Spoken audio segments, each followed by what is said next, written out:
It's Jen Kincannon at Bond Group TTR Sotheby's International Realty, and I am here with Mark Renz, the architect. Hello. So, I am a client, and I am very interested in building a house, and I've set up my team, I think. Awesome. Not quite sure. But I need to know how you, as my architect, are going to take me through this process. What is that like working with you? Okay. So there's a couple different ways that I work with folks. Sometimes the contractor will bring me in.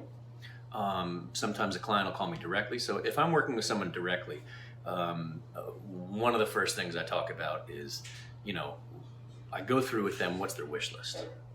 And eventually later on I'll get to budget, but right now I want their wish list. Like, how do you want to, especially with residential projects, how do you want to live in the house? How's your family going to grow in here? How old are the kids? Are they going to be around? Things like that. How do you use the spaces? Do they entertain? So what I do is go through kind of their entire wish list, walk around the house, let them say, oh, we want to move this, we want to get this space, and then kind of come back to not even reality at the beginning, just saying, okay, well, here's what's going to happen. We'll go through the design process. We can do as many iterations as you want. I work fully in 3D with my computer program, so it's cool because they can actually they can download an app that I can send them, and I send them the model, and then they can navigate it. So we go from this very conceptual discussion to the 3D models, which they seem very defined, because they're actually like a thing, and that's good and bad. So what I'll do with some folks, if I can gauge how they react to those things, sometimes I'll go and I'll just sketch by hand, because it's a lot looser and it makes them feel like it's not, I don't want folks to feel it's like not as final. Yeah, I don't want them to feel like, oh, it's a drawing, now it's done. So like when they see a hardline drawing, like a construction drawing, people look at it like, oh, can I change anything? I'm like, yeah, it's a line. Like, you can change it till it's built. It'll cost you money eventually if you do it while it's during construction, but you can do it then. So, but I try to take them from that very abstract discussion to something that I see in my mind as a reaction to what they wanted. And I try to show them everything they want. And I warn them of that. I say, I'm going to show you everything you're telling me. And then we'll have a discussion about budget. So how do you work with then a builder about the budget and what you're doing and the actual, all of the things that encompass budget, your step there, like how you're working together? Yeah, so it's really nice when I work with a builder, because you have, there's a little triangle. You have the builder, the client, the architect. It's fantastic because the builder can say, and all the personalities. I mean, everything that goes along with that. I mean, there's even when you work with just two spouses or two partners, there's two different opinions. Someone may have more control over the money than the other. It's you play a little bit of therapist in it, but that's what you don't say. Yeah, I know, shocking, right? But that's what I love about it. I love the personal side of doing residential work. I do commercial too. It's great. It's just more driven by time and budget, right? It's more transactional. Yeah, very transactional, right? So the residential stuff is nice because this is what people are going to live in, and that's where they're going to raise their family and experience life. But to get back to the contractor, how I work with them is, often if the contractor's hired ahead of time and they bring me in, that's actually great because they've sort of had initial discussions about scope of work, their budget, where they're going to be, and they give them a ballpark. Hey, you're between, 2 and 400. I mean, that's a broad ballpark, right? It's a lot of money and it's a big range, but you can go either way depending on what you do relatively quickly. Folks say, hey, I want to do a kitchen renovation. Okay, well, that's X amount. Well, I want to do an addition with that kitchen renovation. Well, that's 2 times or 3 times, So being able to have those discussions is great.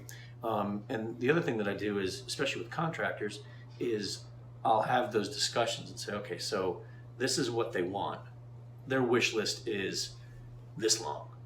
I think budget-wise, you only got this much, right? So where do you think I should focus my design energy?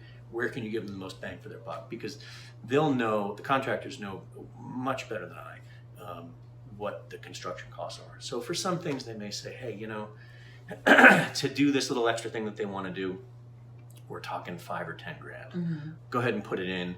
and we'll try to find a way to push and pull on finishes, or because they really want to get this special part, and that helps guide me in terms of what I need to do. And then as I start to do the drawings, if I have something initial like a sketch, I'll send it to the contractor, say, hey, this is what I'm thinking, is that in line where we are? And it helps have those discussions as it goes along, so you're kind of going along in a little bit more of a linear path. Sometimes architects sometimes have trouble budgeting things, and especially in this area, it's expensive. So it's difficult. So I love having the contractor involved because it gives me a little bit of guideline, or a lot actually, and it gives you an added level of expertise. Yeah. Where you just say, hey, I wanted to do this. Am I crazy? And they go, yeah. Yeah. Or no, go ahead and do it. So it's awesome, and I've got some that I work with that are they're great partners. Working with them, which is phenomenal. It makes it so much easier. And when you explain that to clients, I think they appreciate that a lot. Because there used to be a very, very typical attitude of architect and builder kind of butting heads, right? Which is horrible. It needs to be a team. It's horrible. Yeah, I mean, that does nobody any good, right? So you can have an ego as long as you can be smart about it, right? Mm-hmm. And hey, this is what I want to do because of X, Y, or Z. If you can explain those things and have those conversations, it makes the project move smoother. But it also, you build relationships with the owner, which is great because hopefully you work with them again and they recommend you, but you build relationships with the contractors. And those are folks that you're going to see your entire career in the area. Yeah. And being able to work with them and have a good relationship with them is phenomenal. And it sets an expectation up front. Yeah. And if they get a project ahead of time, I'm sure, they've got a few architects they work with, and they'll go, you know what? This one's the right fit for this. And they bring you in, and you already, it's like any kind of networking. You have that warm introduction where you come in and you've already been, sort of put on a little plateau, and you come in and say, hey, here's how I work. Here's what I do. Here's what I've done this project before with this contractor. It's been great. We work really well together, and they have this sort of, a very warm, comforting feeling that, okay, my project's going to go well, because construction is difficult.